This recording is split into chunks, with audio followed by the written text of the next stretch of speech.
Responsible tourism, we say, force the tourists to respect other people's way of life and culture.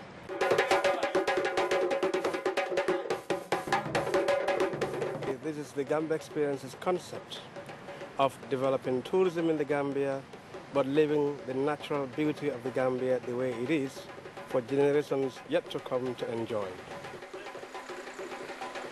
The Gambia is a developing country, people are poor, and I tell you what, most people here live below poverty line, and people really need help. So, as I always say, every little helps.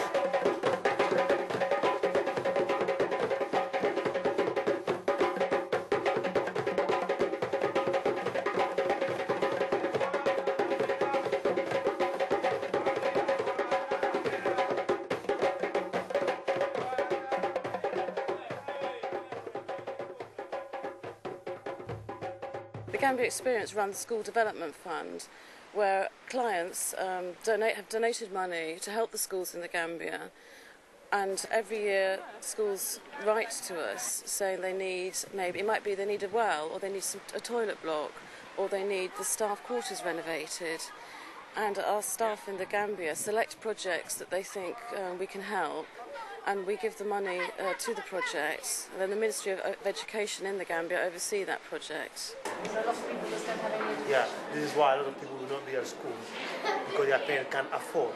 Yes. Yeah. Education is not free in the Gambia, and therefore it's not compulsory. It's not fair for the others to stay at home, not going to school because of lack of finance, because everyone should be given equal opportunities to access to education. School built at Dairu Hairu. I first found out about the need for a school there from some Gambia Experience clients who wrote into us saying they'd visited this school and what awful conditions the teachers were working in.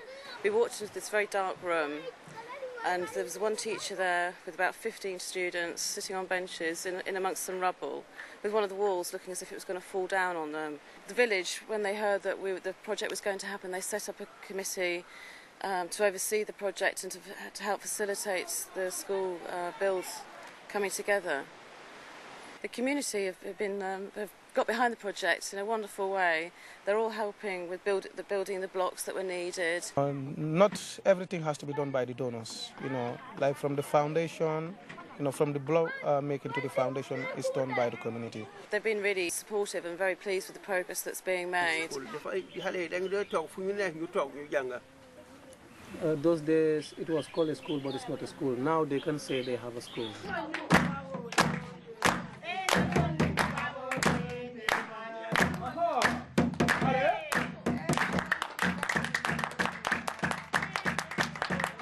Nyodema, to raise money for the projects out in the Gambia, have put on a lot of music festivals and events, and very much with the theme of world music. And now, in the last year, we've also set up a drumming group.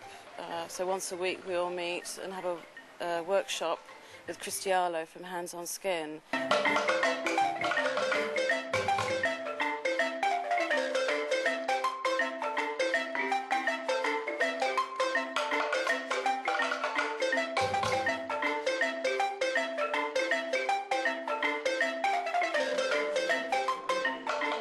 Many schools in the UK are seeking to twin with Gambian schools. A client contacted us a little while ago looking for a school to twin with, and I suggested Xavier. It was a lovely little nursery school that was run very well. Up, down, down, in the middle, in the middle, in the middle. So she came out and visited, spent some time with the school, and then when she returned back to England, her school had an Africa Week. With the money raised from that week, they bought presents that we're now distributing for each child in the school. I got a band, my band is land.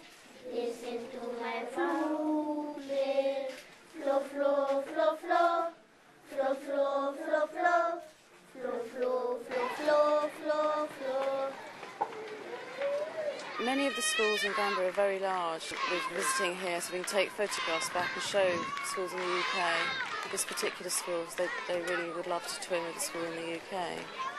With school twinning, it's not just about raising money and sending money out here. It's very much should benefit to both schools if there's a cultural exchange and the children can learn from each other. For instance, Jolly Phonics is something that Nyodema introduced to the schools in Jeddah. And that's proved a very successful way of teaching the children English, English being the official language of the Gambia.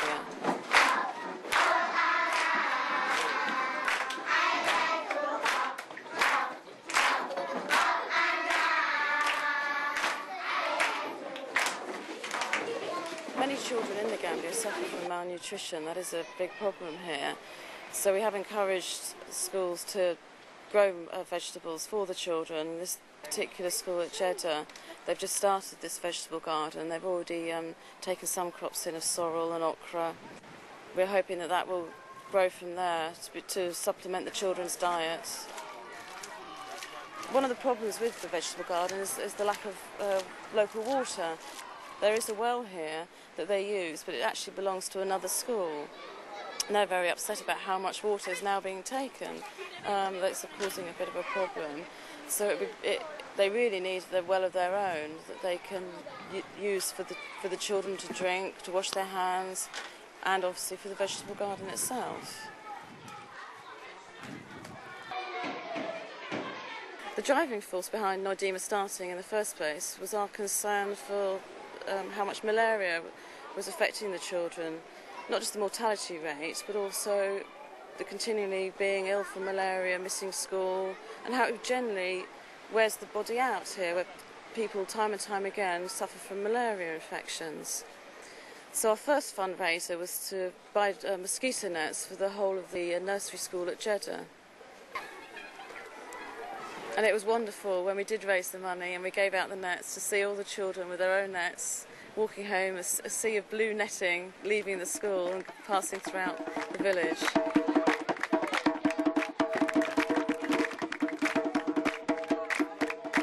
Thank you very much.